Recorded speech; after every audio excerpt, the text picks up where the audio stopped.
Hello everyone, this is Vel Murugan. Today we are going to see the difference between a product based company and a service based company. So உங்களுக்கு எது suit ஆகும் வாங்க let's get into the video. நம்ம கம்பேரிசனுக்கு வந்து we can split it into 4 major பேராமீட்டர்ஸில் நான் பிரிச்சுக்கிறேன். Okay, definition and example companies இது first. Second one hiring pattern. Third one வந்து சேலரி பேக்கேஜஸ். ஃபோர்த் ஒன் வந்து work life balance. First one definition and the example companies. TCS, CTS, Wipro, HCL இது எல்லாமே வந்து service based company தான். பேசிக்காக service paste கம்பெனியோடைய work என்ன அப்படின்னா வந்து அவங்க வந்து ஒரு ப்ராடக்ட் பேஸ்ட் கம்பெனி வச்சுருக்காங்களே அவங்களுக்கு ஹெல்ப் பண்ணுறது, சப்போர்ட் பண்ணுறது, இல்லைனா வந்து வேறு செக்டரில் வேறு ஏதாவது இருக்குது அப்படின்னா அவங்களுக்கு ஹெல்ப் பண்ணுறது, இன்ஃப்ராஸ்ட்ரக்சர் லெவலில் ஹெல்ப் பண்ணுறது, இல்லைனா வந்து ஒரு வெப்சைட் டெவலப் பண்ணி கொடுத்துட்டு அதை மெயின்டெனன்ஸ் பண்ணுறது, இதெல்லாம் தான் வந்து சர்வீஸ் பேஸ்டு கம்பெனியோடைய ஒர்க்கு. ஃபார் எக்ஸாம்பிளுக்கு வந்து இப்போ நான் வந்து திருப்பூரில் ட்ரெஸ் வாங்கி ஆன்லைனில் செல் பண்ணுறேன்னு ஒரு எக்ஸாம்பிளுக்கு வச்சுக்கலாம். ஓகேவா? இப்போ நான் என்ன பண்ணுறேன் அப்படின்னா எனக்கு வந்து ஒரு வெப்சைட் வேணும். அதுக்கு வந்து நான் என் ஃப்ரெண்டுக்கிட்ட போய் கேட்குறேன், அவனை அப்ரோச் பண்ணுறான். அவன் வந்து சாஃப்ட்வேர் இன்ஜினியர் அப்படின்னா அவன் வந்து எனக்கு பண்ணி கொடுத்துருவான். எனக்கு வந்து ப்ரோக்ராமிங் பற்றி நாலேஜ் இல்லை. ஸோ அதனால் வந்து அவன் பண்ணி கொடுத்துருவான்.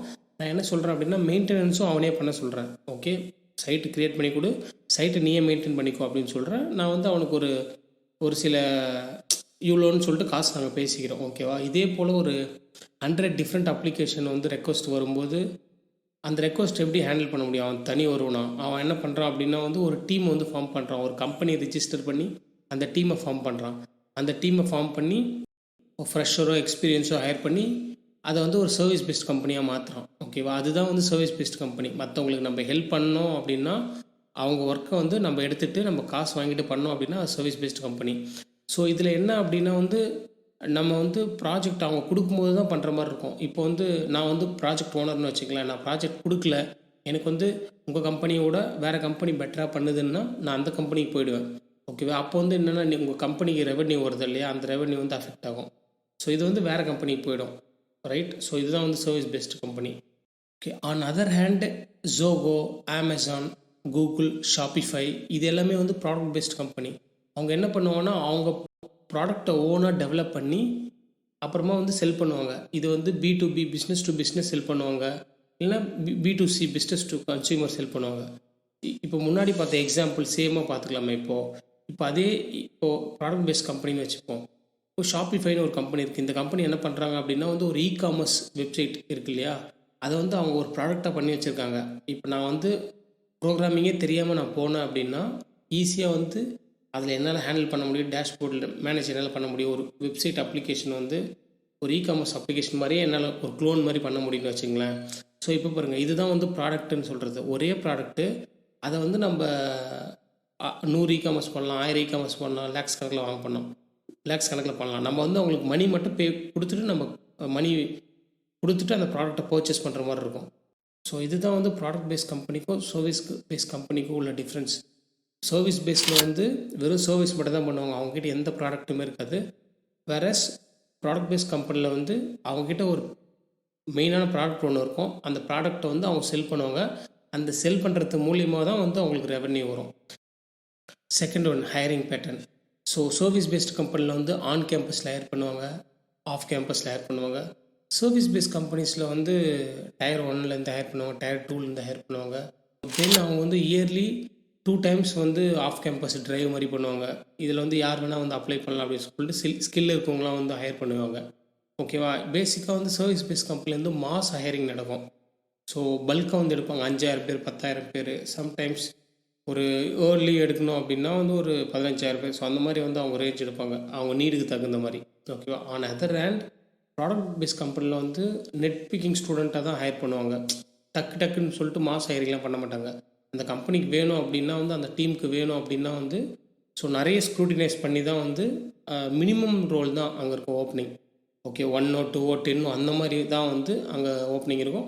அந்தந்த ஓப்பனிங் அப்பப்போ இருக்கும்போது நம்ம அப்ளை பண்ணிக்கணும். ஓகேவா? ஸோ சர்வீஸ் பேஸ்ட் கம்பெனியில் மாஸ் ஹையரிங் நடக்கும், இங்கே மாஸ் ஹையரிங்லாம் நடக்காது. அந்தந்த டீமுக்கு வேணும் அப்படின்னா அவங்க ஹையர் பண்ணுவாங்க, அவ்வளோதான். தேர்ட் ஒன் வந்து சேலரி பேக்கேஜ். ஆன் கேம்பஸில் ஒரு ஃப்ரெஷராக டயர் 1 காலேஜ்லேருந்து வந்தாங்க அப்படின்னா, ஃபார் இன்ஸ்டன்ஸ் ஐஐடி, என்ஐடி காலேஜ்லேருந்து வந்தாங்கன்னா around 12 to 14 lakhs per annum வந்து கொடுப்பாங்க சர்வீஸ் பேஸ்ட் கம்பெனியில். But most of the top காலேஜஸில் படிக்கிறவங்க வந்து சர்வீஸ் பேஸ்க்கு வர மாட்டாங்க, மோஸ்ட்லி ப்ரிஃபர் பண்ண மாட்டாங்க. இல்லைனா வந்து ஆஃப் கேம்பஸ் ஹையர் பண்ணுறாங்க இல்லையா, அவங்கள வந்து ஐ மீன் டயர் 3 டயர் 2ல் 4 lakhs to 6 lakhs வரைக்கும் தருவாங்க ஃப்ரெஷருக்கு. வேறஸ் ப்ராடக்ட் பேஸ்ட் கம்பெனியில் வந்து around 15 to 25 45 up to 55 lakhs வரைக்கும் கூட போகும். அவங்களுடைய ஸ்கில் செட் பொறுத்து, அவங்களுடைய என்ன ரோலுக்கு போக போகிறாங்களோ அந்த ரோல் பொறுத்து வந்து இந்த சேலரி எல்லாம் மாறும். ஓகேவா, நான் சொல்கிறது ஃப்ரெஷருக்கு. ஸோ பார்த்துங்க, ப்ராடக்ட் பேஸ்ட் கம்பெனி வந்து டில் 50 lakhs வரைக்கும் தர ரெடியாக இருக்காங்க, அவங்க எக்ஸ்பெக்டேஷனை நீங்கள் மீட் பண்ணீங்க அப்படின்னா. Fourth one is work life balance. Work life balance is very very important for every one, especially for fresher. Because நம்ம ஏதாச்சும் புதுசாக ஒரு விஷயத்தில் அப்போ தான் லேர்ன் பண்ணுவோம் இல்லையா, லேர்ன் பண்ணும்போது மென்டல் ஹெல்த் வந்து ரொம்ப முக்கியம். அப்படி மென்டல் ஹெல்த் கரெக்டாக இருந்தால் தான் நம்ம டக்குன்னு நம்ம பிக்கப் பண்ண முடியும்.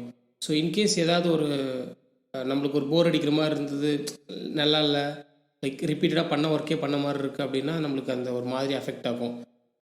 சர்வீஸ் பேஸ்டில் கம்பெனியில் வந்து அன்எக்ஸ்பெக்டட் விஷயம் நிறைய நடக்கும், அன்பிளான்ட் மீட்டிங்ஸ் நடக்கும். ஸோ ப்ராஜெக்ட் வந்து டெட்லைனுக்குள்ளே முடிக்க சொல்லி ஃபோர்ஸ் பண்ணுவாங்க. ஆக்சுவலி அந்த டைம்லைன் வந்து நம்ம கொடுத்துருக்க மாட்டோம், டெவலப்பர் கொடுத்துருக்க மாட்டோம். ஸோ சீனியர் ஆர்கிடெக்ட் லெவல் அவங்களாம் கொடுத்துருப்பாங்க. பட் அதுக்கு நம்ம வந்து நம்மளை ஸ்ட்ரெஸ் பண்ணுவாங்க, ஒர்க் கம்ப்ளீட் பண்ணுங்கன்னு சொல்லிட்டு. அதுக்கப்புறம் ஏதாச்சும் ஒரு ப்ராப்ளம் ப்ராஜெக்டில் அப்படின்னா உடனே வந்து அவங்க இந்த ப்ராஜெக்டில் வந்து இல்லை நீங்கள் வேறு ப்ராஜெக்ட்டுக்கு மூவ் ஆகிடுங்க, பெஞ்சுக்கு மூவ் ஆகிடுங்கன்ற மாதிரி சர்வீஸ் பேஸில் சொல்லுவாங்க. ஸோ ப்ரமோஷன் நடக்கும்போது வந்து ப்ரமோஷன் அவ்வளோ சீக்கிரமாக வந்து கொடுக்க மாட்டாங்க. இப்போ நான் இதை பண்ணிக்கிறேன் அதை பண்ணிக்கிறேன் நீங்கள் சொன்னால் கூட அவங்க வந்து ஆல்ரெடி உனக்கு முன்னாடி இவ்வளோ பேர் சீனியர்ஸ் இருக்காங்க, உனக்கு வந்து இவ்வளோ எக்ஸ்பீரியன்ஸ் இல்லை, அந்த மாதிரி எக்ஸ்பீரியன்ஸ் வந்து டேக் பண்ணுவாங்க. வேறஸ் ப்ராடக்ட் பேஸ்ட் கம்பெனியில் வந்து ப்ரமோஷன் வந்து நீங்கள் ஒர்க் பண்ணுற அளவுக்கு வந்து ப்ரமோஷன் இருக்கும். நீங்கள் ஒர்க் பண்ணிங்க அப்படின்னா உங்களுக்கு ப்ரமோஷன், சூப்பராக ஒர்க் பண்ணிங்கன்னா ப்ரமோஷன். ஸோ உங்கள் எக்ஸ்பீரியன்ஸும் நீங்கள் என்ன ஒர்க் பண்ணுறீங்களோ அதெல்லாம் வந்து இங்கே வராது. இப்போ ஃபார் எக்ஸாம்பிளுக்கு நீங்கள் சூப்பராக ஒர்க் பண்ணிட்டீங்க, ஒரு வருஷம் தான் எக்ஸ்பீரியன்ஸ் அப்படின்னா நீங்கள் அதிகம் சம்பாதிக்கலாம். இப்போ வந்து 3 வருஷம் எக்ஸ்பீரியன்ஸ் ஒருத்தர் இருக்காருன்னா அவர் கம்மியாக இருக்கலாம். ப்ராடக்ட் பேஸ்ட் கம்பெனியை பொறுத்த வரைக்கும் அப்படி தான். ஸோ இந்த சேலரி வந்து நீங்கள் ஒர்க் பண்ணிங்கன்னா டக்குன்னு உங்களுக்கு ப்ரொமோஷன் வந்துகிட்டே இருக்கும், நீங்கள் மூவ் ஆகிட்டு போயிட்டே இருக்கலாம். அதுக்கப்புறமா வந்து ப்ராஜெக்ட் டெட்லைனில் வந்து நீங்கள் சேஞ்ச் பண்ண முடியும். இங்கே இந்த மாதிரி வந்து இப்போ ஒரு ப்ராடக்ட் இருக்குன்னா அந்த ப்ராடக்ட்டில் ஒரு ஃபீச்சர் பண்ணிகிட்டு இருக்கீங்க, அந்த டீமில் நீங்கள் இருக்கீங்க அப்படின்னா ஒரு அன்எக்ஸ்பெக்டடான சுச்சுவேஷன் ஒன்று ஹேண்டில் பண்ணுறீங்க, நீங்கள் இது பண்ண முடியல அப்படின்ற பட்சத்தில் நீங்கள் அவங்களுக்கு கரெக்டாக ப்ரூவ் பண்ணிங்க அப்படின்னா அவங்க வந்து அந்த ஃபீச்சருடைய டேட் வந்து அவங்க சேஞ்ச் பண்ணி அவங்களுக்குள்ளே வச்சுப்பாங்க. இது கம்யூனிகேஷன் வந்து வித்தின் ஆர்க்குள் தான் போகும், வெளியில் போகாது. ஸோ அப்போ எந்த பிரச்சனையும் இருக்காது, ரைட்? இப்போது நீங்கள் டைம் லைன் வந்து நீங்கள் இங்கே சேஞ்ச் பண்ணலாம். எல்லாமே உங்கள் கம்பெனிக்குள்ளே நடக்கும் இல்லையா, அதனால் நீங்கள் உங்கள் லீடு ஸோ அது மேலே ஆர்க்குள்ளே முடிச்சுக்கலாம். இப்போ சர்வீஸ் பேஸில் வந்து என்ன ப்ராப்ளம் அப்படின்னா வந்து வெளியில் கம்யூனிகேட் பண்ணுற மாதிரி இருக்கும் கிளைண்ட்டுக்கு. ஸோ அதுதான் ப்ராப்ளம். ஓகே, ஸோ என்ன கேட்டிங்க அப்படின்னா வந்து உங்களுக்கு அஸ் எ பிகினராக எங்கே போனால் பெட்டராக இருக்கும் அப்படின்னு கேட்டிங்கன்னா லேர்னிங் கர்வ் நீங்கள் படிச்சுட்டு இப்போ ஐடியில் இருக்கோம் அப்படின்னா நம்ம மூவ் ஆகிட்டு போயிட்டே இருக்கணும் படிச்சுட்டு, ரைட்? ஸோ அந்த ஆஸ்பெக்டில் பார்க்கும்போது நீங்கள் வந்து ஒரு ப்ராடக்ட் பேஸ்ட் சூஸ் பண்ணுறது தான் கரெக்டாக இருக்குன்னு நான் நினைக்கிறேன். ஸோ நீங்கள் ஒரு ப்ராடக்ட் பேஸ்ட்டை சூஸ் பண்ணுங்கள். நீங்கள் காலேஜ் டேஸ்லேயே வந்து வெறும் கேம்பஸ் நம்பியே இருக்காதீங்க. ஓகே, சர்வீஸ் பேஸ்ட் நம்பியே இருக்காதீங்க. எப்பவுமே வந்து please ready with in your plan B வந்து ரெடியாக இருங்க. ஸோ ப்ராடக்ட் பேஸ்ட் மூவ் ஆக பாருங்கள். மோஸ்ட்லி ஃப்ரெஷராக வரும்போதே நீங்கள் ப்ராடக்ட் பேஸ்ட் போயிட்டீங்க அப்படின்னா வந்து உங்களுக்கு எந்த விதமான எப்படி சொல்கிறது ஒரு பீஸ்ஃபுல்லான லைஃப் இருக்கும். நீங்கள் சர்வீஸ் பேஸ்ட் அடாப்ட் ஆகிட்டிங்க அப்படின்னா வந்து அங்கேருந்து ப்ராடக்ட் பேஸ்ட் மூவ் ஆகிறது ரொம்ப கஷ்டம். எனக்கு ரெண்டு எக்ஸ்பீரியன்ஸுமே இருக்குது. ஸோ அதனால தான் நான் சொல்கிறேன், சர்வீஸ் பேஸ்டில் நீங்கள் ஃபிக்ஸ் ஆகிட்டிங்க, ஒரு 2 to 3 years இருந்துட்டிங்க அப்படின்னா அங்கேருந்து ஷிஃப்ட் ஆகிறது ரொம்ப கஷ்டம். If you feel something valuable in this video, please consider like, subscribe. உங்கள் ஃபீட்பேக் ஏதாவது இருந்ததுன்னா நீங்கள் கமெண்ட் செக்ஷனில் போடுங்க. தேங்க்ஸ் guys, தேங்க்ஸ் ஃபார் வாட்சிங். I will see you in the next one. Bye bye. Subscribe now.